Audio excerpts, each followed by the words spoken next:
Hello అందరికీ welcome to గుమగుమలాడే వంటిల్లు. ఈరోజు రెసిపీ వచ్చేసి చికెన్ సూప్ని చాలా సింపుల్గా టేస్టీగా ఎలా ప్రిపేర్ చేసుకోవాలో చూసేద్దాము. ఎప్పుడైనా సూప్ తాగాలి అనిపిస్తే హోటల్కి వెళ్ళి ఆర్డర్ చేసే పని లేకుండా ఇప్పుడు ఇంట్లోనే ఇన్స్టెంట్గా క్విక్గా టేస్టీగా ఎలా ప్రిపేర్ చేసుకోవాలో చూసేద్దాము. ఎక్కువ శ్రమ పడాల్సిన అవసరము లేదు అండ్ అంతే టేస్టీగా కూడా ఉంటుంది. ఒక్కసారి నా స్టైల్లో కనుక మీరు ట్రై చేశారు అంటే తప్పకుండా నచ్చుతుంది. అండ్ దీనికోసం ముందుగా స్టవ్ ఆన్ చేసి స్టవ్ పైన ఓ ప్యాన్ పెట్టేసుకొని 2 టేబుల్ స్పూన్ల వరకు నెయ్యిని వేసేసుకోండి. మనం కావాలి అంటే ఆయిల్ కూడా వేసుకోవచ్చు, బట్ నేను ఇక్కడ నెయ్యితో అయితే ఫ్లేవర్ అనేది బాగా యాడ్ అవుతుందని చెప్పేసి నెయ్యి వేసుకుంటున్నాను. మీరు నెయ్యి లేదు అంటే ఆయిల్ కూడా వేసుకోవచ్చు ఆల్టర్నేట్గా. ఇప్పుడు ఇందులోనే ఒక పెద్ద సైజు ఆనియన్ని ఇలా మీడియం సైజు ముక్కలుగా కట్ చేసి వేసుకోండి. మీకు సూప్ తాగేటప్పుడు ఆనియన్ తగలాలి అనుకుంటే కొంచెం పెద్దగా కట్ చేసుకోండి, లేదు అంటే చిన్నగా కట్ చేసుకోండి. ఇప్పుడు ఇందులోనే ఒక క్యారెట్ని కూడా ఇలా మీడియంగా కట్ చేసుకొని వేసేసుకోండి. ఇవన్నీ ఒక 2 నిమిషాలు ఫ్రై చేసుకొని ఇందులోనే ఒక 4 లవంగాలు, 2 బిర్యానీ ఆకులు, అలాగే ఒక 2 దాల్చిన చెక్క, ఒక 2 ఇలాచీని కూడా వేసి ఇవన్నీ బాగా ఫ్రై అయ్యేలాగా ఒక 2 నుండి 3 నిమిషాలు బాగా ఫ్రై చేసుకోండి. ఇప్పుడు ఇందులోనే మనం కడిగి పెట్టుకున్న 1/2 కేజీ వరకు చికెన్ని తీసుకున్నాను నేను ఇక్కడ. ఈ చికెన్ని కూడా వేసి ఆయిల్లో బాగా ఫ్రై చేసుకోండి ఒక 2 నిమిషాల పాటు.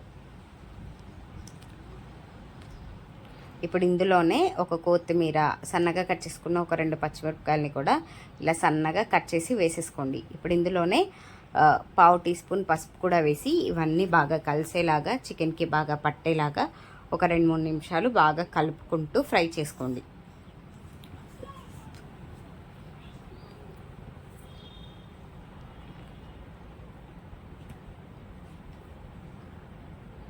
ఇప్పుడు మూత పెట్టి ఒక 5 నుండి 10 నిమిషాల పాటు లో ఫ్లేమ్లోనే మగ్గనివ్వండి.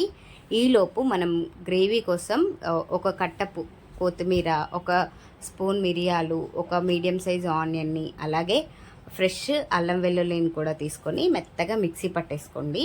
ఈ ప్యూరీతోటే మనకి సూప్ అనేది మంచి టేస్ట్ యాడ్ అవుతుంది. ఇప్పుడు ఒక 10 నిమిషాల తర్వాత మూత తీసి చూస్తే మనకి చికెన్ అనేది ఇలా కుక్ అవుతూ ఉంటుంది అనమాట. చూసారు కదా ఆయిల్ ఎలా రిలీజ్ అయిందో. ఆయిల్ రిలీజ్ అవుతుంది అని అంటే మనకి చికెన్ అనేది కుక్ అవ్వడం స్టార్ట్ అయిపోయినట్టే. ఇప్పుడు ఇదంతా ఒకసారి బాగా కలుపుకొని ఇప్పుడు ఇందులోనే మనం ఆల్రెడీ మిక్సీ పట్టుకున్న ఈ ప్యూరీని కూడా వేసేసి ఇదంతా బాగా కలిసేలాగా చికెన్కి బాగా పట్టేలాగా ఒక 2 నిమిషాలు బాగా కలుపుకోండి.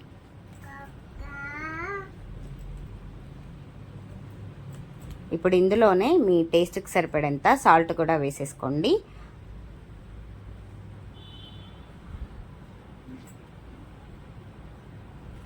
ఇప్పుడు మూత పెట్టి ఒక 10 నుండి 15 నిమిషాల పాటు లో ఫ్లేమ్లోనే మగ్గనివ్వాలి. ఈ ప్యూరీ అనేది చికెన్కి బాగా పట్టి ఈ ప్యూరీ కూడా ఆయిల్లో బాగా ఫ్రై అయితే మనకి టేస్ట్ అనేది పీస్ అయినా ఇంకా సూప్ అయినా బాగా వస్తుంది అనమాట. ఇలా 10 నిమిషాల తర్వాత తీసి ఒకసారి బాగా కలుపుకొని మీకు కావాల్సినన్ని వాటర్ వేసేసుకోండి. నేను ఇక్కడ 1 లీటర్ వరకు వాటర్ యాడ్ చేశాను. ఇలా వాటర్ యాడ్ చేసుకున్న తర్వాతకి ఇందులోనే ఒక నిమ్మకాయని కూడా బాగా పిండేసుకొని అంతా ఒకసారి బాగా కలిపి మూత పెట్టి మీడియం ఫ్లేమ్లో బాగా మరగనివ్వండి. సూప్ అనేది ఒక 20 నిమిషాల పాటు బాగా మరిగితే మనకి సూప్ అనేది బాగా మరిగి ఈలోపు చికెన్ కూడా కుక్ అయిపోయి ఉంటుంది.